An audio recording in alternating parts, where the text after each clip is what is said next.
Et donc là, on m'a dit, voilà, tu vas aller explorer un lieu qu'on ne connaît pas, mais on voudra en savoir plus. C'est un lieu où un petit groupe de vétérans de l'armée américaine transforment leur uniforme en papier. Or, bon, comme moi j'ai toute une démarche autour de la manière dont le papier est le relais et l'incubateur aussi de notre mémoire, de notre imaginaire, de nos premières pensées, de nos premiers gestes, etc. On a un rapport, enfin ça c'est parce que je suis peut-être un peu un malade du papier, mais on a un rapport extrêmement proche avec le papier. En tout cas, nous on essaie de montrer qu'il existe encore et que il serait bon de le développer un petit peu pour offrir une alternative au digital qui est un peu en train de prendre en otage notre imaginaire. Là où le papier peut au contraire être un révélateur, c'est ce que j'ai essayé de faire avec le son du papier. Et là, ce sujet du coup, des vétérans qui transforment leur uniforme en papier, c'était un sujet qui voilà, qui n'était pas attendu, mais qui s'est présenté et qui a été une très heureuse en fait rencontre et qui a permis de transformer cette résidence en un moment assez incroyable et surtout avec un développement dont je vais vous parler après. Ce lieu s'appelle Frontline Paper. J'avais en fait dans les règles de ma résidence, j'avais que 4 rencontres prévues avec ces vétérans et en 4 rencontres, il fallait construire quelque chose. Mais quand vous allez, et c'est là que vous êtes un petit peu, vous êtes complètement déplacé. Alors si vous prenez le Japon, c'est un peu facile de se dire on est déplacé, puisque la culture japonaise est tellement éloignée de la nôtre et vous déplace tellement, même dans l'espace-temps, que bon, voilà, ça paraît évident. Mais aux États-Unis, il y a une chose, par exemple, que je n'envisageais pas du tout et qui n'est pas du tout un réflexe français, même je pense européen. C'est que les choses passent beaucoup par des communautés. Et donc, vous devez faire une démarche un peu de communauté avant d'évaluer un quelconque sujet. Donc, je dois dire que la première rencontre a été très désagréable pour moi parce que j'étais pas du tout, j'avais pas compris, j'avais pas pris la mesure de cette dimension-là. Et heureusement, Olivier à la Villa Albertine, parce qu'on est quand même, on n'est pas non plus tout seul, on est quand même, il y a des gens qui nous accompagnent.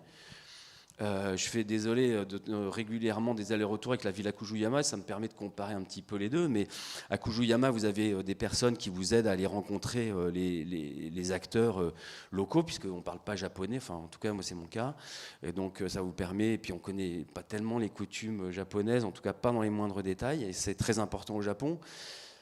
Aux États-Unis, ce qui est important de comprendre, c'est qu'il va falloir faire communauté. Donc moi, quand je suis arrivé, c'était efficacité à la française. Faut du sujet, il faut envoyer, il faut du concept, faut réfléchir et puis il faut envoyer. Non, là, l'idée, c'est qu'on a d'abord passé 4 heures à manger de la pizza et puis à découper un uniforme en petits morceaux. Et je me disais, mais avec des ciseaux, ça prend des plombes, on fait ça, tac, massicot, boum boum, efficacité, truc. Non, parce que tout le travail, le premier travail à faire, c'est ce travail de constituer une communauté. Alors chez nous, quand on vous parle de communauté, c'est super louche, c'est du sectarisme, c'est du communautarisme, c'est des choses très étranges. Aux États-Unis, c'est complètement décomplexé à ce niveau-là. Il y a un truc comme ça, en fait, tout ce travail est l'occasion de se rencontrer et de faire société en fait autour d'un sujet et avec simplement une paire de ciseaux et un uniforme qu'on va mettre en morceaux. Donc on a eu des échanges. Donc je suis rentré la première fois de cette première rencontre avec les résidents. Je veux dire, j'étais un peu déprimé. Je me suis dit, il ne va rien se passer, ça va être l'horreur. Je vais devoir découper des uniformes. Et en plus, c'est 3 poches. On découpe 3 poches en 2 heures, alors qu'on pourrait faire ça. Enfin bon, j'aurais déjà fait 250 feuilles de papier, moi. Donc voilà, faut prendre ce temps, faut voilà, se laisser aussi guider par ce projet. Et puis c'est venu petit à petit, on s'est rencontrés une deuxième fois, on a encore mangé de la pizza, je vous rassure, on a encore découpé des uniformes, mais moi déjà j'étais plus dans le truc. Donc déjà quand ils m'ont présenté la boîte de cartouches, parce qu'évidemment il y a tout cet univers aussi qui est le leur, qui est l'univers des vétérans de l'armée américaine, Alors déjà, c'est pas du tout des gros mecs avec des gros guns et des gros trucks et des gros... Voilà, non, c'est des gens qui ont qui ont fait une démarche de catharsis, qui ont décidé de découper en morceaux ce qui a été leur outil de travail, mais plus que ça, qui a été un vêtement qu'ils ont porté dans des événements extrêmement douloureux, difficiles. Il y a cette démarche de le découper, mais bon, donc on les empêche pas de mettre leur paire de ciseaux dans des caisses de cartouches. Et voilà, on fait des petits carrés d'uniformes, de Marines, de tas de choses, et on va les découper. Et donc, c'est le fruit de ces rencontres, aussi accompagné par Olivier, qui est venu à la deuxième rencontre, que j'ai compris qu'en fait, quelle pouvait être ma place, parce qu'il fallait trouver sa place dans ce projet, et se dire, bon, ok, super, il y a une rencontre, on mange la pizza, tout ça, super, mais il faut construire quelque chose. Et qu'est-ce qui va se passer? Et du coup, j'ai commencé à monter un projet. Donc là, le projet est très concret. Je ne peux pas vous le montrer parce qu'il est écrit. C'est pas quelque chose sur lequel, pour l'instant, il y a des objets qui existent. Mais je vais pouvoir vous en parler très, très clairement.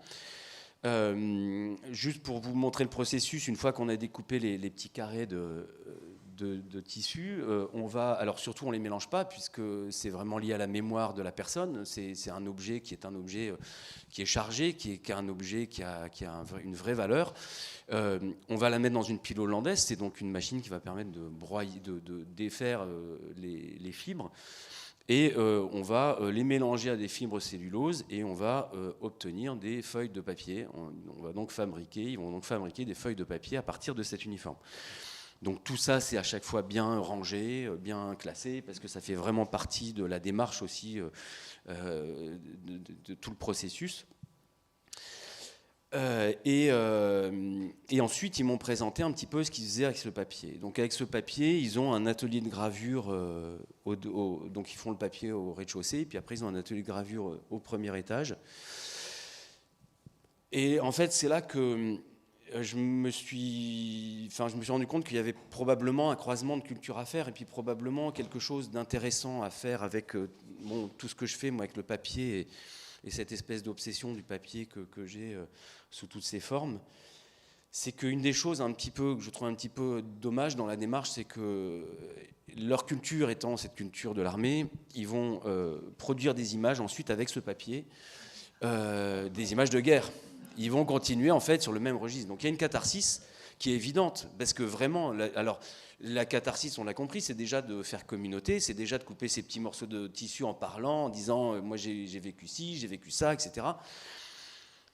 Mais pour moi, il y a une transformation interne à vraiment travailler, il y a vraiment quelque chose à créer. Donc c'est là que moi, ça, je ne peux pas vous montrer le fruit de ça, parce que c'est une chose que j'ai rédigée, que j'ai pensée pendant cette résidence. Et donc je leur ai proposé une dizaine de workshops qui va un petit peu les sortir de cette espèce de cercle dans lequel finalement ils ont en même temps un petit peu de mal à sortir. Il n'y a aucun jugement de valeur dans ce que je dis. C'est que ça fait vraiment partie de leur culture. Une dizaine de workshops avec nos savoir-faire pour se décomplexer aussi sur la manière d'utiliser ce papier qui est un très beau papier. D'ailleurs, j'en ai ramené quelques feuilles, j'en ai là-bas si vous voulez le toucher tout à l'heure. J'ai du papier de Marines, j'ai du papier de GI, de tout ce que vous voulez. C'est un beau papier et surtout, je trouve que c'est une vraie démarche parce que quand vous dites à un Français, parce que la suite de la démarche, c'était de dire ok, maintenant, mettons-le au miroir de la culture française et voyons ce que ça donne. Donc je peux vous dire que quand j'ai rencontré les premiers généraux, etc., pour leur dire, bon voilà, je vais vous proposer un truc, on va prendre votre uniforme, on va le couper en morceaux, des petits carrés, et puis on va faire de la purée, puis on va faire du papier. Bah ouais, il n'y a pas de problème. Et là, les Français vont vous dire, mais c'est super bizarre comme démarche, c'est même malsain comme démarche, vous voyez, c'est un truc... Et je leur dis, voilà, en fait, je ne vais pas vous expliquer le comment, du pourquoi et le bien fondé de cette démarche. Je vais vous donner un exemple simple. Dès le deuxième jour, un des vétérans qui encadre le projet m'a dit, voilà, il y a 15 jours, j'ai une femme qui est venue me voir et qui m'a amené un uniforme. Et elle me l'a posé sur la table, elle a dit, j'ai appris votre existence, je voudrais transformer cet uniforme en papier. Ok, pas de problème, c'est l'uniforme de qui? C'est l'uniforme de mon fils qui est mort en Irak. Et je ne peux plus supporter la vue de cet uniforme. Donc je ne peux pas le jeter à la poubelle, je ne peux pas le donner, je ne peux pas le mettre à Emmaüs. Bon, il n'y a pas d'Emmaüs aux États-Unis, mais bon, vous imaginez, à Urban Jungle ou je ne sais quoi. Je ne peux pas me séparer de cette mémoire, mais je ne veux plus de cette forme de mémoire. Je voudrais le transformer et je voudrais en sortir. Donc on sort à peu près entre 30 et 50 feuilles de papier d'un uniforme. Je veux transformer cet uniforme et je veux m'apaiser avec cette mémoire, etc. Et voilà, c'est cette démarche qui devient complètement incroyable et dans laquelle, du coup, j'ai commencé à travailler avec l'armée française de là-bas et maintenant à Tours pour monter un projet sur lequel on va faire une antenne de Frontline Paper en France, pour proposer à l'armée française qui commence à comprendre en fait progressivement l'intérêt de la démarche. Et donc on va mettre tout un comité scientifique, y compris de psychiatres spécialisés dans les traumas, etc. On l'ouvrira ensuite, cette démarche, à toutes les personnes qui ont porté un uniforme et qui ont vécu des moments traumatiques et qui peuvent transformer leur uniforme en papier et ensuite faire de ce papier tout un ensemble de choses, jusqu'à l'objet en faisant du carton-pierre, parce que même l'avantage du carton-pierre, par exemple, c'est qu'on peut recycler même les insignes et les boutons, ce qu'on ne peut pas faire dans le papier. Donc on recyclera vraiment la totalité de l'uniforme dans ce processus. Et de proposer un ensemble d'approches du design, de la décoration, à partir de ces uniformes transformés, puis de les remettre aussi dans le circuit de l'armée, proposer à des généraux, au lieu de mettre le poster, bon, ils sont obligés de mettre le poster de la photo du président, mais bon, là, voilà, on leur proposera d'autres œuvres qui seront de vraies œuvres, encadrées aussi avec des collaborations d'artistes, etc., avec des démarches d'édition autour de ces uniformes pour que ces papiers ne deviennent pas juste, entre guillemets, des gravures qui ne sont pas forcément le reflet de ce travail de la reconstruction, mais vraiment le travail de cette sublimation d'un événement qui a été compliqué à travers une matière qui est une matière que je trouve une matière apaisante. Et j'ai eu ce témoignage, par exemple, quand j'ai parlé du son du papier au Japon, où j'interrogeais les gens en disant non, le son du papier, le papier et le son du papier, ça veut dire quoi pour vous? Alors j'ai eu des réponses assez incroyables avec des gens qui étaient presque gênés, comme si je leur demandais de se déshabiller. Mais après, les réponses venaient avec, voilà, c'est vraiment dans leur culture. Et notamment une personne qui me disait, le papier pour moi est très important parce qu'il est une protection, il protège une pensée, là où le digital, et on le sait, il y a des data centers entiers qui brûlent, etc. Ça arrive aussi.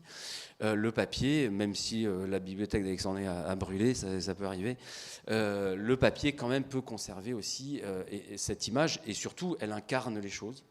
Donc l'idée de ce projet, c'est vraiment d'incarner la mémoire à travers un matériau, une matière très transformative, et de sortir un petit peu de cette espèce de processus, de poursuivre encore ce processus, et de le faire notamment en croisant deux cultures, la culture américaine et la culture française.